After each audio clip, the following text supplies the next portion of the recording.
Why would a crowd choose a murderer over a man who healed the blind? Why Barabbas and not Jesus? What happened that day wasn't just a bad decision, it was prophecy, it was personal, and it might reveal something about us. Let's set the scene. Jerusalem, Passover. The air is thick with tension. Jesus has been arrested, beaten, mocked. Pilate, the Roman governor, offers the people a choice. A tradition during the feast, one prisoner set free. Two men stand before them. Jesus, the so-called king of the Jews, and Barabbas, a rebel, a killer, a man guilty of insurrection and bloodshed. Matthew 27:16 calls him a notorious prisoner. And the crowd chooses Barabbas. But why? Barabbas wasn't just any criminal. He was part of an uprising. To some, he was a freedom fighter. To Rome, he was a threat. He was violent, dangerous, and very real. Jesus, on the other hand, spoke of a kingdom not of this world. He rode into Jerusalem not on a war horse, but a donkey. He taught love, not revenge. He didn't fight Rome. He forgave enemies. He wept, but he didn't strike. That wasn't what the people wanted.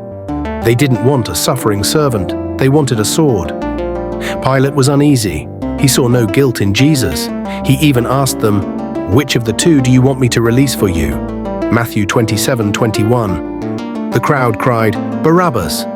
He asked again, "Then what shall I do with Jesus, who is called Christ?" And they shouted, "Crucify him." Did you catch that? They didn't just choose Barabbas, they condemned Jesus. But it gets deeper.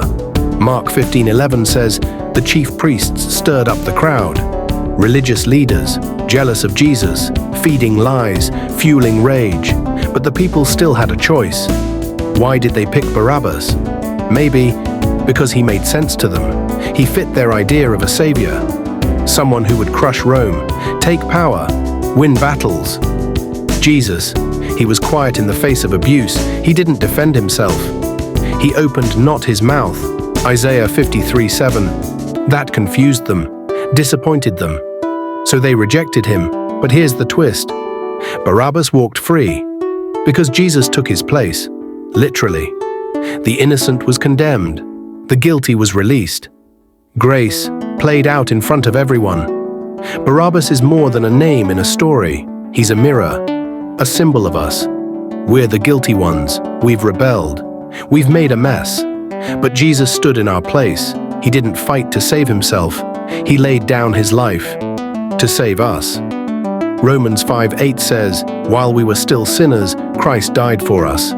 Barabbas deserved the cross. He walked free because Jesus didn't, and that is the gospel.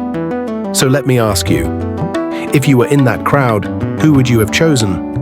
It's easy to say Jesus now, but when our expectations aren't met, when he doesn't act the way we want, do we still choose him?